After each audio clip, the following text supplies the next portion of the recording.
Welcome back to another episode of the Inside Japan podcast, which is sponsored by JobsinJapan.com, the best place on the internet to find your next job in Japan. This episode is a call to action because a lot of people are either already stuck outside Japan or worried about getting stuck outside of Japan because of the recent changes in the border controls. I hope you'll listen to Daniel, our guest for this mini episode of the podcast, and then check out the blog post for this podcast on JobsinJapan.com, where you can find some links to petitions to sign to let the Japanese government know that it's not cool to separate people from their families during the holidays. Okay, on with the show. Daniel, thank you so much for coming on the podcast. Thank you, Charlie. Thank you for having me. So tell us a little bit about what you've been doing, because you've been locked out of Japan and unable to travel recently because of the travel restrictions due to the Omicron variant of COVID. So can you tell us a little bit about that, like what's happened and what did you go through to get there? Sure. So basically a bit of a background on my story. I'm married to a Japanese national. We have a 9-year-old. My wife has a Japanese passport, obviously, that my daughter, American passport, as well as a Japanese passport. I have just my American passport.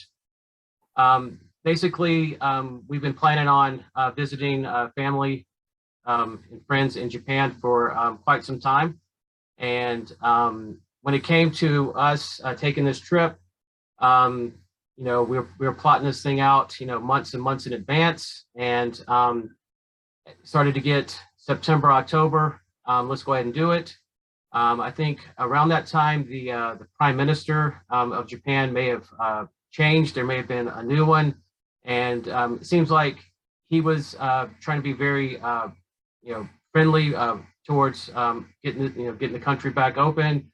Obviously in Japan, having the restaurants and bars and things of that nature open for the end of year parties that are really popular in Japan. So it looks like they were starting to do that. They lessened the restriction from a 14-day quarantine to a 10-day quarantine.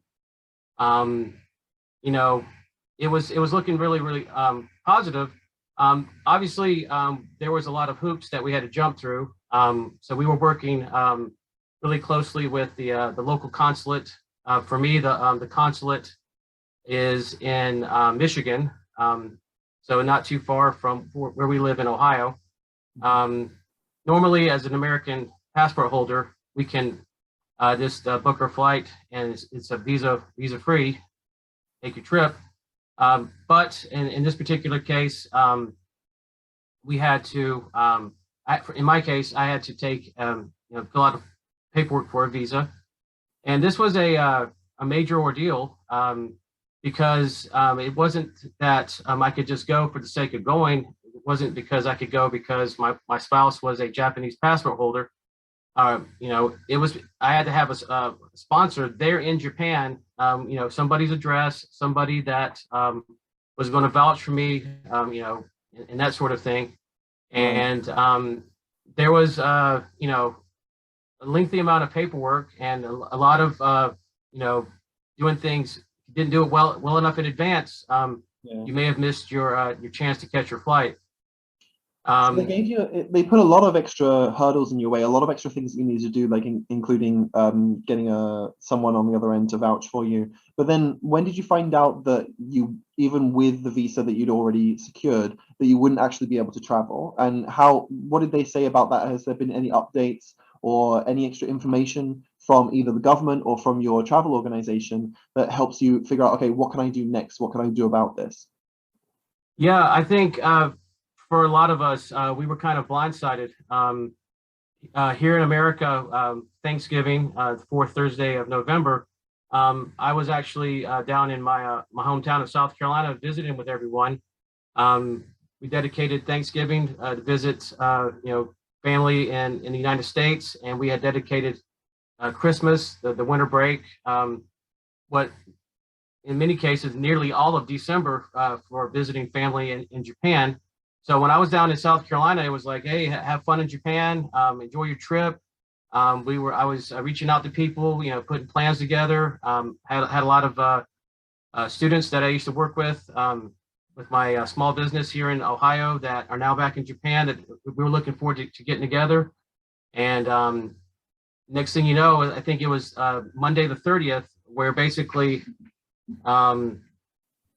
it was announced. I heard on the radio that Japan restricted travel into his country. And at first, I thought that was going to be for everyone. Then throughout the day, my wife was, figuring out everything that we could possibly figure out, and realized that, well, for me and my daughter, we're both okay because we have Japanese passports. We're trying to figure out if you're able to still make the trip as well, even though obviously you don't have a Japanese passport. Right. And as it turned out, they come back and said they put it in writing, and said you can make the trip. You are a spouse of a Japanese national, so you are part of that exemption where you can make the trip. So my wife sent me that email. I took a screenshot of it. I sent it out to all my friends and everyone, and family members, and it was like a big sigh of relief. You made it. You can still make the trip. And at this point, it's December 1st, December 2nd. We're supposed to fly out December 11th. And then I remember it was actually after basically sending that out, not even like 12 hours later, my wife was telling me, just got an email from the consulate. Unfortunately, you can't make it. It's cut and dry. Japanese passport, or you're not going. Right, and I've got the I looked up the information from MOFA here, and they said suspension of visa validity. So I'm just going to read quickly the part where it says here. It says from December 2nd to December 31st as a emergency precautionary measure against variant Omicron, the validity of visas already issued by December 2nd are suspended, except for those issues to holders of status of residence as a spouse or a child of a Japanese national, or a permanent resident or a diplomat. And so I guess that's the issue. Maybe that's where the confusion was, is that it wasn't that you were a spouse of a Japanese national. It is that you didn't hold the status of residency. So it's not that you were living in Japan with a residency visa. So that makes it really, it must be very infuriating for you that maybe they were confused about what the meaning of those words were. And I guess like this happens sometimes with translations as well, like status of residency of this is not the same thing as being a spouse of a Japanese national. So that must be really very infuriating. Absolutely. It has been a very frustrating experience. But I will say that, yeah, because then I told everybody, hey, I can still make the trip. No worries. The plans that we've made, we can still do it. I'm going to be coming out of quarantine on this day, and definitely I'll meet up with you, and we'll do this, that, and the other. And then, then 12 hours later, I'm like, I can't make the trip.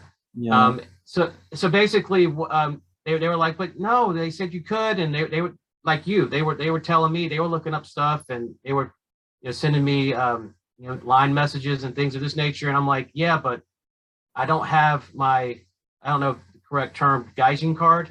Back in the day, when I lived in Japan, when I was living and working in Japan on the JET program, yeah, I had a gaijin card. But I remember the day that I left Japan, come back, I had to give that back because it was basically expiring on that day. Right. So they're like, yeah, I don't have that status anymore. So yeah, and that's one of the difficulties as well, is that it can be a little bit difficult sometimes. I'm not sure if it's what the reason is, but sometimes it can be very difficult to get good information from the Japanese government, very clear information about what the rules are. And it always seems to be like a little bit up in the air. And there's a lot of there's a support forum on Facebook. It's called I think it's Return to Japan Support Group, and there's a lot of people in there complaining and worrying and asking each other, what are the rules, because it's not clear, and maybe where it is clear, it might be in Japanese, so people are kind of like guessing or like sending each other links, but it's very hard to get good information out there. So I really hope that's something that they will improve. Have you found anything, like any indication of whether or not they're going to open up maybe more because the current rule says until the end of December. So that's already kind of ruined Christmas for a lot of people who are traveling.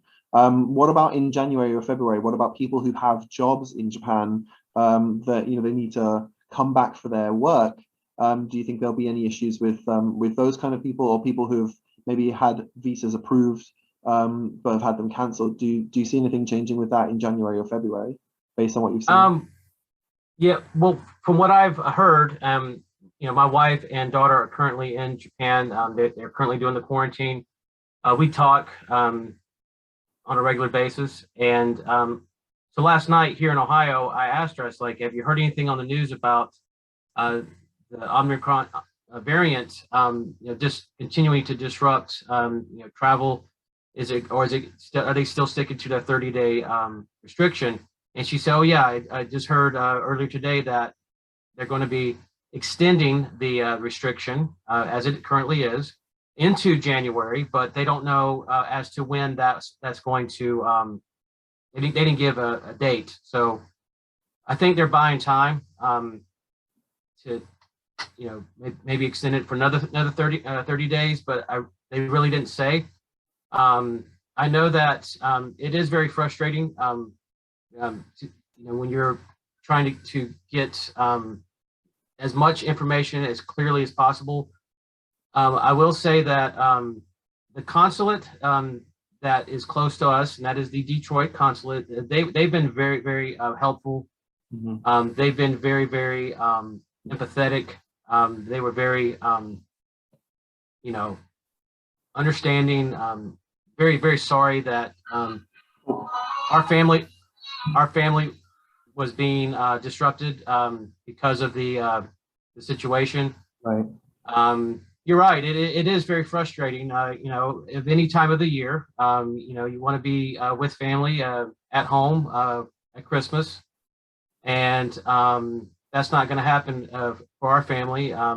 But I will say that my daughter, my wife, all of my daughter's aunts, my sister-in-laws, the grandparents, they're all going to be together, and they are all going to get to spend time together, and that is the most important thing. It's just unfortunate that I can't be there with them. Right. Okay, so I'll definitely put down a link in the description below this podcast and on our website, so that people can I'll find any petitions or feedback forms for the Japanese government, which they've recently announced that they want to hear from us about these kinds of things.